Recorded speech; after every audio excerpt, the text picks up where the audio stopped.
सभी को जय मसीह की। आज हम उत्पत्ति चैप्टर 6 को हम जो है वो रीड करेंगे और उसकी हिंदी में उसे एक्सप्लेन करेंगे कि जो हिंदी पंजाबी दोनों को समझा सके, हिंदी वालों को पंजाबी वालों को।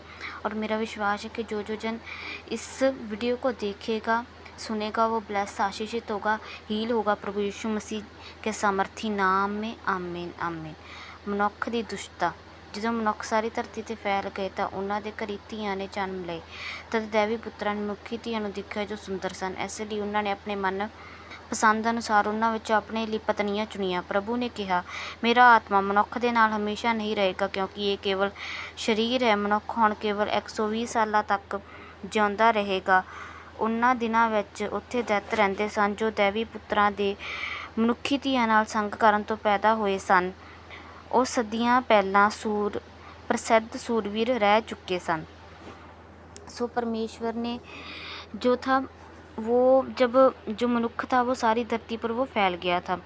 फिर उनके घर जो पुत्रियों ने भी जन्म लिया, तो जो वो पुत्रियाँ थी वो दैवी पुत्र जो थे, जो परमेश्वर ने शैतान के साथ धरती पर जो फेंक दिए थे वो वाले दूत, उन्होंने जब उन्हें देखा तो उन्हें वो सुंदर लगी और उनमें से एक एक उन्होंने लेकर अपनी पत्नियां बना ली। उनसे जो संतान पैदा हुई वो दैत्य थे। वो बहुत बड़े बड़े होते थे, उनकी हाइट बहुत बड़ी होती थी और वो बहुत ही वो प्रसिद्ध सूरवीर थे। और परमेश्वर ने देखा कि मनुष्य जो है वो एक सिर्फ जो है वो मनुष्य केवल एक शरीर ही है। इसलिए परमेश्वर ने कहा, मेरा आत्मा उसके साथ हमेशा नहीं रह पाएगा। सो परमेश्वर ने उसकी उम्र कम कर 120 साल तय कर दी। फिर प्रभु ने देखा कि मनुੱਖ ਦੀ ਦੁਸ਼ਟਤਾ ਸਾਰੀ ਧਰਤੀ 'ਤੇ ਫੈਲ ਚੁੱਕੀ ਹੈ ਤੇ ਮਨੁੱਖ ਦੀ ਹਰ ਸੋਚ ਕੇਵਲ ਬੁਰਾਈ ਵੱਲ ਹੀ ਜਾਂਦੀ ਹੈ। ਪ੍ਰਭੂ ਨੂੰ ਬਹੁਤ ਬੁਰਾ ਲੱਗਾ ਕਿ ਉਸਨੇ ਮਨੁੱਖ ਨੂੰ ਕਿਉਂ ਬਣਾਇਆ ਤੇ ਧਰਤੀ 'ਤੇ ਰੱਖਿਆ ਤੇ ਉਹ ਦੁਖੀ ਹੋਇਆ। ਪ੍ਰਭੂ ਨੇ ਕਿਹਾ, ਮੈਂ ਆਪਣੇ ਰਚੇ ਮਨੁੱਖ ਨੂੰ ਨਾਸ਼ ਕਰ ਦੇਵਾਂਗਾ। ਉਸ ਦੇ ਨਾਲ ਹੀ ਮੈਂ ਹਰ ਜੰਗਲੀ ਜਾਨਵਰ, ਘਿਸਣਨ ਵਾਲੇ ਜੀਵ ਅਤੇ ਹਵਾ ਦੇ ਪੰਛੀਆਂ ਸਭ ਨੂੰ ਖਤਮ ਕਰ ਦੇਵਾਂ, ਕਿਉਂਕਿ ਮੈਨੂੰ ਇਸ ਸਭ ਤੋਂ ਦੁੱਖ ਪਹੁੰਚਿਆ ਹੈ। ਪਰ ਪ੍ਰਭੂ ਨੂੰ ਬਹੁਤ ਚੰਗਾ ਲੱਗਾ। सो परमेश्वर ने क्या देखा कि मनुष्य की दुष्टता बढ़ती जा रही है। इसलिए परमेश्वर ने क्या सोचा कि वो हर टाइम बुरा ही सोच रहा है, उसकी दुष्टता बढ़ती जा रही है। सो परमेश्वर को ये बुरा लगा कि उसने मनुष्य को क्यों बनाया। वो इस पर पछताया। परमेश्वर पछताया कि मैंने उसे क्यों बनाया। वो दुखी हुआ।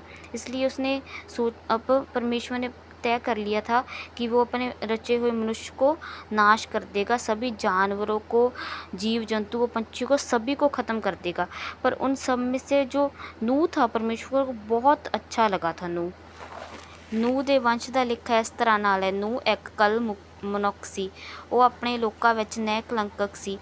ਉਹ ਹਰ ਸਮੇਂ ਪਰਮੇਸ਼ਵਰ ਦੇ ਰਾਹਾਂ 'ਤੇ ਚੱਲਦਾ ਸੀ। ਉਸ ਦੇ 3 ਪੁੱਤਰ ਸ਼ੇਮ, ਹਾਮ ਅਤੇ ਜਾਫਤ ਸਨ।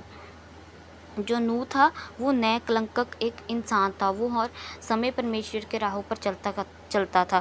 उसके 3 पुत्र थे, शेम, हाम और जाफत। ਨੂਹ ਦੇ ਸਮੇਂ ਧਰਤੀ ਦੇ ਸਭ ਲੋਕ ਪਰਮੇਸ਼ਵਰ ਸਾਹਮਣੇ ਵਿਗੜ ਚੁੱਕੇ ਸਨ। ਧਰਤੀ ਹਿੰਸਾ ਨਾਲ ਭਰ ਚੁੱਕੀ ਸੀ। ਤਦ ਪਰਮੇਸ਼ਵਰ ਨੇ ਦੇਖਿਆ ਕਿ ਸਭ ਸੰਸਾਰ ਭ੍ਰਸ਼ਟ ਹੋ ਚੁੱਕਾ ਹੈ ਤੇ ਸਭ ਪ੍ਰਾਣੀ ਬੁਰਾ ਜੀਵਨ ਗੁਜ਼ਾਰ ਰਹੇ ਹਨ। ਪਰਮੇਸ਼ਵਰ ਨੇ ਨੂਹ ਨੂੰ ਕਿਹਾ, ਮੈਂ ਸਭ ਪ੍ਰਾਣੀਆਂ ਨੂੰ ਨਾਸ਼ ਕਰਨ ਦਾ ਫੈਸਲਾ ਕੀਤਾ ਹੈ। ਮੈਂ ਉਹਨਾਂ ਨੂੰ ਧਰਤੀ ਸਮੇਤ ਖਤਮ ਕਰ ਦੇਵਾਂਗਾ, ਕਿਉਂਕਿ ਧਰਤੀ 'ਤੇ ਹਰ ਪਾਸੇ ਹਿੰਸਾ ਭਰ ਚੁੱਕੀ ਹੈ। ਪਰ ਤੂੰ ਆਪਣੇ ਲਈ ਪੱਕੀ ਲੱਕੜੀ ਦੀ ਇੱਕ ਕਸ਼ਤੀ ਬਣਾ, ਜਿਸ ਵਿੱਚ ਤੂੰ ਕਈ ਕੋਠੜੀਆਂ ਬਣਾਉਣਾ। ਤੂੰ ਉਸ ਨੂੰ ਅੰਦਰੋਂ ਬਾਹਰੋਂ ਚੰਗੀ ਤਰ੍ਹਾਂ ਨਾਲ ਲੱਪਣਾ। सो परमेश्वर ने क्या कहा, परमेश्वर ने देखा कि सारी धरती जो है वो नूह के समय पर सारी धरती जो थी वो बुरी हो चुकी थी। सभी मनुष्य भ्रष्ट हो चुके थे। संसार सब प्राणी जो बुरा जीवन गुजार रहे थे। सो परमेश्वर ने नूह से कहा कि मैं इस धरती को नाश करने का मैंने फैसला कर लिया। इसलिए तुम एक जो है वो किश्ती को बना, उसमें कई कोठड़ियाँ बनाना, उसे अंदर बाहर से अच्छी रीति से उसे तैयार करना। पूरा परमेश्वर ने बताया कि कैसे उसे तैयार करना है, क्योंकि परमेश्वर नूह को बहुत पसंद करते थे। सो परमेश्वर उसे बचाना चाहते थे।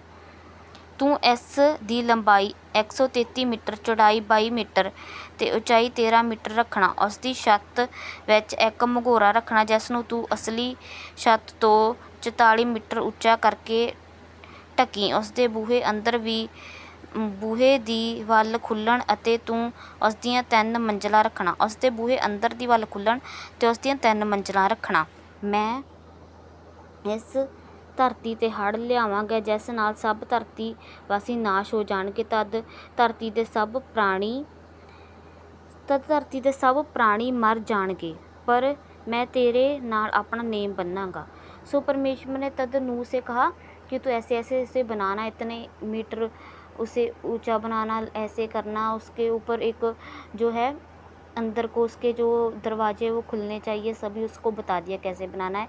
परमेश्वर ने कहा मैं ये सारी धरती को नाश कर दूँगा, पर तेरे साथ मैं एक नेम बांधूँगा।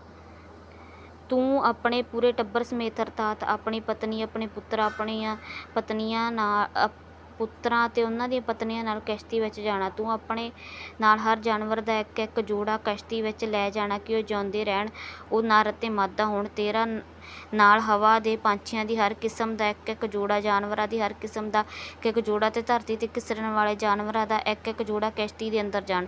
ਇਸ ਤਰ੍ਹਾਂ ਉਹਨਾਂ ਦੀਆਂ ਨਸਲਾਂ ਅੱਗੇ ਚੱਲਣਗੀਆਂ। ਤੂੰ ਆਪਣੇ ਨਾਲ ਹਰ ਤਰ੍ਹਾਂ ਦਾ ਭੋਜਨ ਵੀ ਇਕੱਠਾ ਕਰਕੇ ਰੱਖਣਾ ਜਿਸ ਤੋਂ ਤੂੰ ਅਤੇ ਉਹ ਖਾਣਗੇ। ਨੂਹ ने परमेश्वर की आज्ञा अनुसार सब कुछ किया। सो परमेश्वर ने उसे बता दिया कि मैं तेरे साथ एक नियम बांधूँगा।